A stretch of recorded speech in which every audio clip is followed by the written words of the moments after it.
মা, এই দোষটা শুধু আপনার ছেলের একার না, এই দোষটা আমগো সমাজের।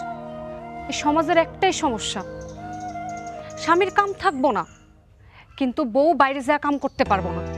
বউ বাইরে যা কাম করলে সমস্যা। কেন এত সমস্যা কেন? স্বামীর থেকে যদি স্ত্রী বেশি সম্মান পায়, তাহলে তো স্বামীর খুশি হওয়ার কথা, সে আরো খুশি হইব না। স্ত্রী যদি বাইরে যা সম্মানের কোনো কাজ করে, তাহলে স্বামী নিজের অজান্তেই নিজের বউয়ের জন্য রাগ, গোসা, হিংসা, অভিমান সবকিছু নিজের মধ্যে নিয়ে আসে। এমন কেন এই সমাজ? এই সমাজ কি ভালো কিছু করতে দিব না নারীদের? বৌমা, তুমি হলে কি আমার সংসারের লক্ষ্মী? আমরা কোনোদিনও তোমার হিংসা করি না।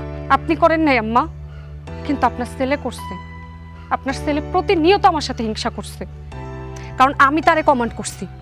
আমি কেন করলাম? সে আমারে কমান্ড করব। সে আমারে না খাওয়ায় রাখলেও আমার হাসি মুখে থাকতে হইব।